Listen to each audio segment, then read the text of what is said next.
next guest is a food and culture consultant who specializes in creating events and experiences around food.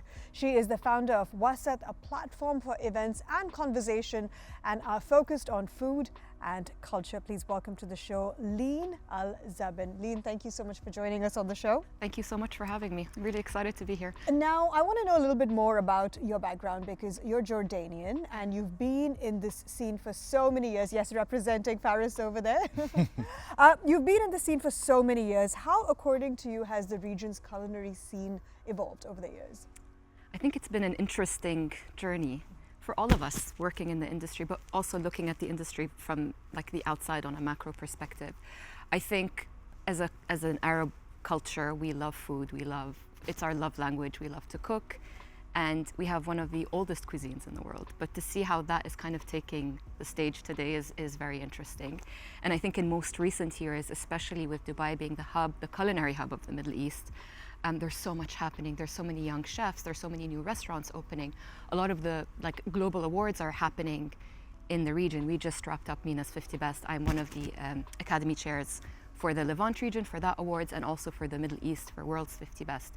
And I kind of have seen how these awards have also encouraged chefs to kind of work harder, do their best, because now we're all of a sudden part of this global conversation in food, which is very exciting. So Leen, you mentioned there talking about award ceremonies, and I know, as you mentioned, that you are on the panel for MENA's 50 Best.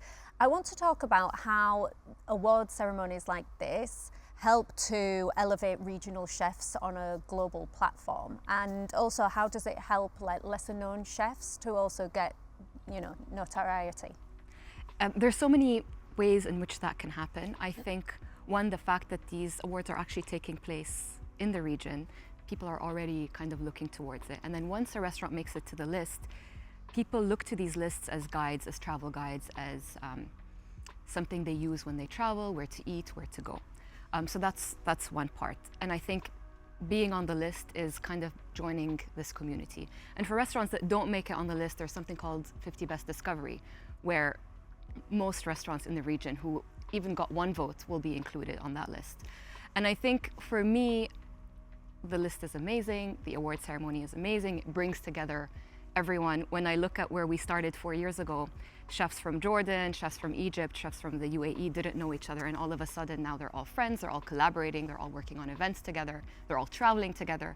So you kind of create this community around food. So that's one thing. And it's funny, it's one thing leads to another, this community grows and people kind of start reaching out to each other and working on interesting things. I think the second thing is the magic is what happens in between the awards. It's how chefs prepare for them. It's kind of what that means for the region. You see a lot of homegrown restaurants popping up now. The list from last week looks very different than the first list that came out 4 years ago.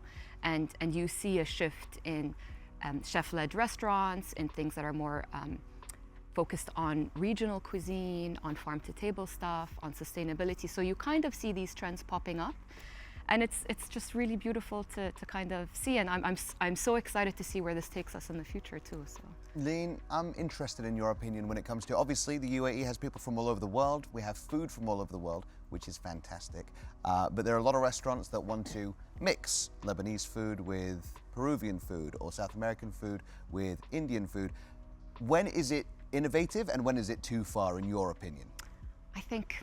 How is it still authentic but still different? Food is so subjective. So I could love something because it speaks to something so personal to me, a memory or a trip I took as a child or a flavor that I love, and it could really be jarring for you. But I truly believe if someone does something authentically and does the work and does the research, and it comes from the heart, that will shine through. And you can't expect everyone to love everything all the time, but I think that's the beauty of food. Sometimes it's not necessarily delicious, but it's innovative and it gets you to think about the creative process that went into it.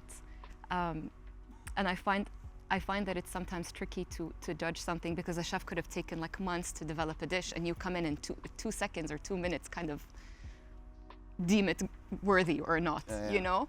And so I think it's important to kind of look at it as a whole, rather than just that one meal in that particular moment. Think of what went into it in the background. And so if the fusion makes sense, if the chef has an interesting story to tell, and if he backs it up properly, then why not?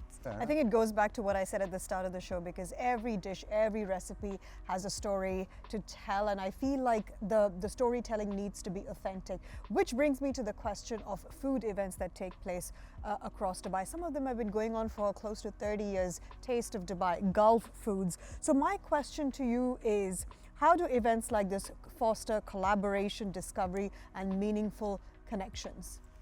I think these events, like the magic again, is you're bringing the community together in one space. And so just the idea of interacting with people is beautiful. I recently went to Gulf Food, well, last year, and I was looking for peanuts, and I met this producer from Egypt, and I told him that my favorite roastery from Jordan, and he just said the name of the guy, and he said that he was famous because he only sourced the best. And then I met someone else from China, and I said I was from Jordan, and she mentioned that exact same guy. Who's this guy? His name is Shaheen. He passed away. Allah yarhamu. But what was so amazing is that these two people from opposite ends of the earth had recognized this one person who really valued quality. And so you think of how do these, it's funny, you would never guess that these two people would talk about this man in Jordan who has a really small shop. But it's just an example of how food is a connector, and if you're doing something well, people are going to notice and people are going to remember you. And I think social media has made the world a much smaller place than what it is. I mean, it's not just you guys, the movers and shakers and the tastemakers. It is the influencers that you need to be careful of as well. Anyway, please stick around with us, Leen. Thank you, Leen. So if you are keen on getting into the hospitality industry, but not sure how, well, we have an expert on hand right after the break. See you in a bit.